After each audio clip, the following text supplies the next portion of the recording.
So the bigger challenge for us is how do you retain people? Because many a times the freshers, when they come in, within 6 months, 1 year after you train, they leave. Yeah. So that has been a big challenge which we are still trying to address. We were thinking of looking at some kind of a retainership, at least 3 years. Won't work. Huh? Won't work.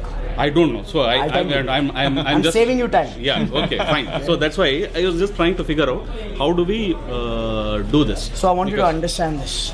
The world of business has seen 3 generations: the industrial revolution, the information revolution, and now we are in this revolution called the social revolution.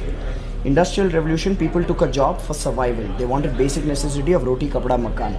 So they went in and they worked in a workplace, and they didn't leave that workplace even if the boss was abusive, and even if the boss would physically beat them up, people would not leave. That was the era of boss is always right. Yeah. Because opportunities were less. Yeah. That is pretty much the grandparents of today's workforce.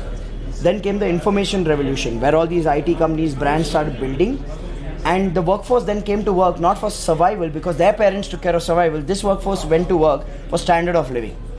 Basically get a good enough salary to pay the house EMI, the car EMI, children's education loan. Pretty much your generation. You went to work for that, for standard of living. Absolutely, yeah. Now in this generation, loyalty reduced. Now the truth is that loyalty never existed in the first place. Loyalty didn't exist. There was no option. This generation, information revolution, got option. If they got a better quality of workplace and they got a better pay, then people would jump a job, right? Now this was the information revolution. Then came the third revolution. After 2008's recession, information revolution died. Today information is available for free. You can learn coding on YouTube. You don't have to, it's no longer a hidden knowledge. So you need to understand, now we live in a digital revolution or a social revolution where everything is social, which means today's workforce, they don't care about survival. Their grandparents took care of that. They don't care about standard of living. Their parents took care of that. Even the labor does not care about standard of living anymore, because even labor has Dish TV and Tata Sky in their house. So if you'll say, I'll cut your pay, or if you'll say, I'll bind you with a contract, they will say, thank you so much, I'm finding another job. Today's workforce needs something else.